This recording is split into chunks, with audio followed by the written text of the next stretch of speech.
Bill पर बोलने का मौका दिया, लेकिन मैं आपसे निवेदन करना चाहूँगी।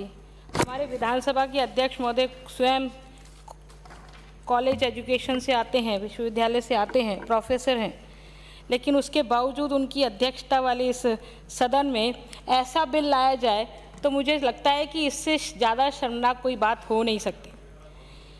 माननीय सभापति महोदय, अभी मालवी से और सांगानेर से आने वाले माननीय सदस्य, माननीय चूरू से आने वाले माननीय सदस्य ने जो बात कही, उसी बात को आगे बढ़ाते हुए सुप्रीम कोर्ट ने GK. Gadhvi versus state of Gujarat writ petition संख्या 1525/2019 में 3 मार्च 2022 को निर्णय देते हुए सरदार पटेल विश्वविद्यालय गुजरात के कुलपति की योग्यता यूजीसी रेगुलेशन के अनुसार प्रोफेसर के रूप में 10 वर्ष का अनुभव नहीं होने पर उन्हें पद से हटाने का निर्देश दिया है।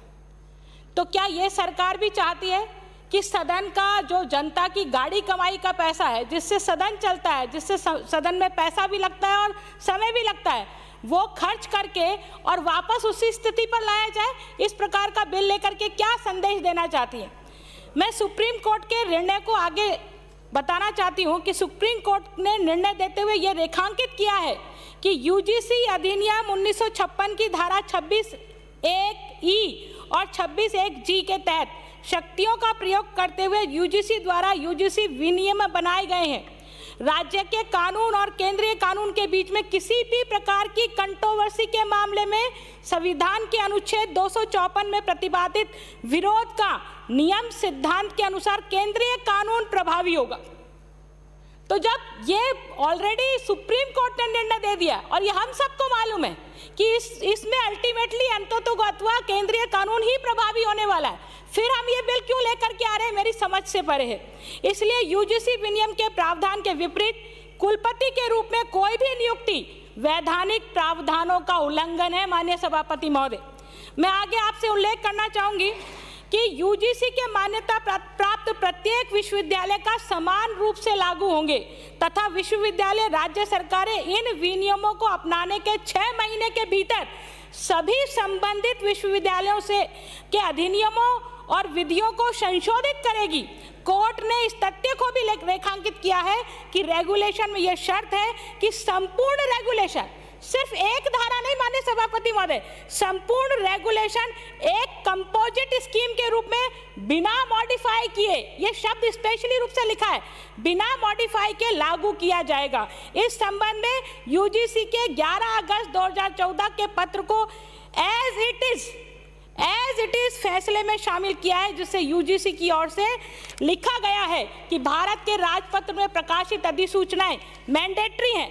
तो इसलिए माननीय सभापति महोदय, मैं ये कहना चाहती हूँ कि ये सिर्फ और सिर्फ समय को जाया करने का ही प्रावधान है, क्योंकि मुझे लगता है ये बिल जो सरकार लाई है, ये वो सरकार भी जानती है कि राज्यपाल के पास जब ये बिल जाएगा तो निश्चित रूप से पारित नहीं होगा, इस पर हस्ताक्षर नहीं होंगे, क्योंकि ये वैधानिक नहीं है। तो ये आप सिर्फ हरिदेव जोशी पत्रकारिता विश्वविद्यालय में ओम थानवी जी को उपकृत करने के लिए उनको संदेश देना मात्र है, क्योंकि ये फलीभूत नहीं होने वाला है। और आगे माननीय मैं सभापति महोदय, मैं निवेदन करना चाहती हूँ आपको कि उच्च शिक्षा तंत्र से जुड़ा हुआ विशिष्ट शिक्षाविद होना चाहिए, ऐसा उसमें लिखा हुआ है।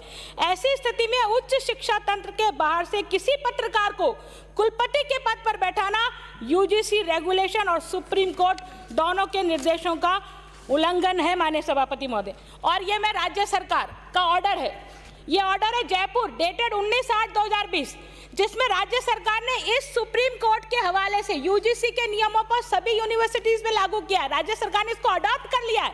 तो जब राज्य सरकार ने इस ऑर्डर को अडॉप्ट कर लिया तो राज्य सरकार स्वयं इसका वायलेशन कैसे कर सकती है? और इसलिए इसमें सारे रूल्स दिए हुए हैं और ये टेबल आप चाहो तो मैं टेबल भी कर सकती हूँ।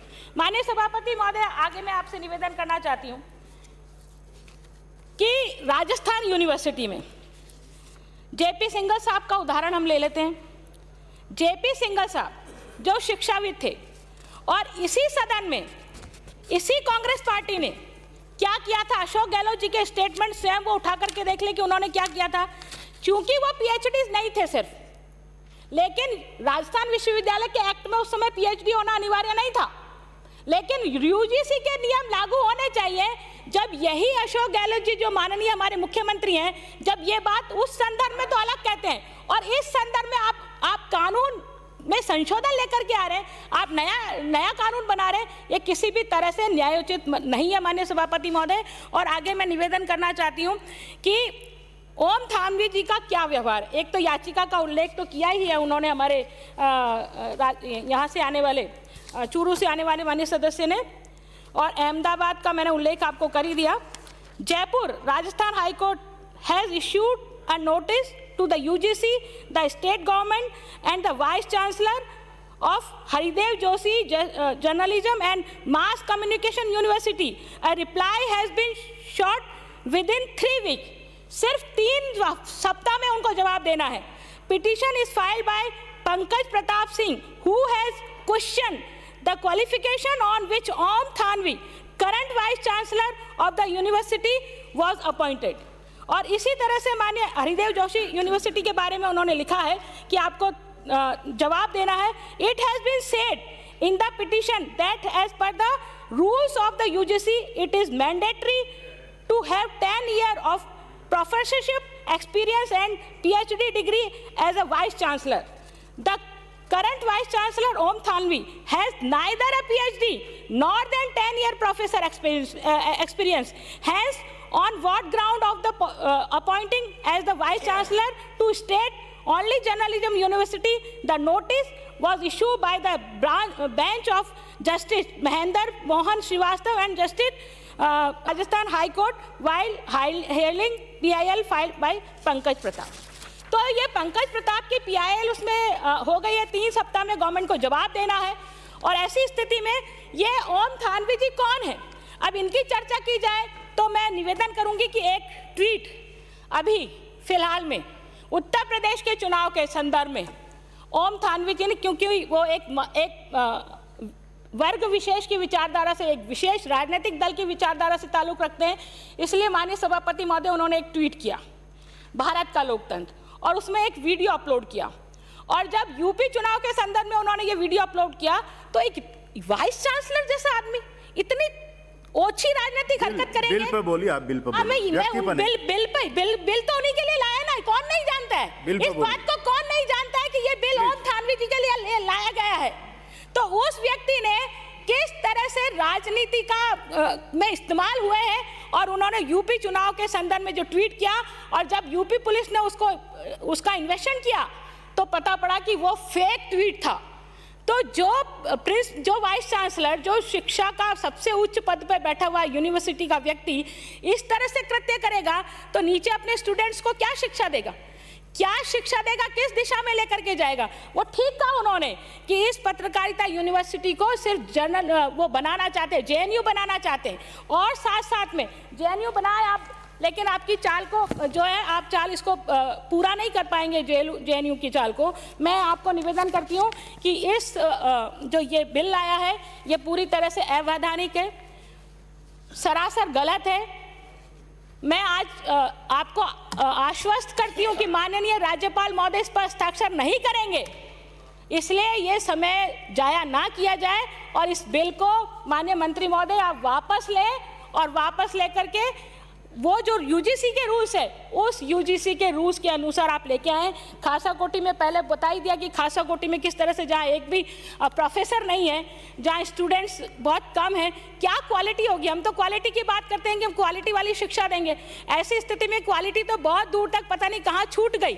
यूनिवर्सिटी की आपको स्थापना करनी है, पहले फुलफिल तरीके से यूनिवर्सिटी को स्थापना करें, प्रोफेसर्स की रूस की भर्ती करें। माननीय महामहिम को चिट्ठी लिखनी पड़ी है कि आपने जो नियुक्तियां आप करने जा रहे हैं, चूंकि आपका कार्यकाल खत्म हो रहा है, इसलिए आपने ये चिट्ठी लिखने की क्या जरूरत थी उनको? आप अपने कार्यकाल के अंतिम वर्ष में नीतिगत निर्णय नहीं कर सकते, लेकिन आप नीतिगत निर्णय कर रहे हैं क्योंकि आपको राजनीतिक संरक्षण प्राप्त है, तो आप ये नीतिगत निर्णय नहीं कर सकते। इसलिए मैं सरकार से मांग करती हूँ, माननीय मंत्री महोदय से मांग करती हूँ कि दबाव में ओम थानवी जी ने आपको राजनीतिक रूप से प्रेशर दिया होगा, आप राजनीतिक दोस्त रहे होंगे, लेकिन उनके दबाव में ये गलत काम नहीं करें, ये गलत परंपरा स्थापित नहीं करें, नहीं तो आपको जनता के बीच में जवाब देना मुश्किल होगा। इन्हीं बातों के साथ अपनी बात को पूरा करती हूँ। धन्यवाद। श्री मदन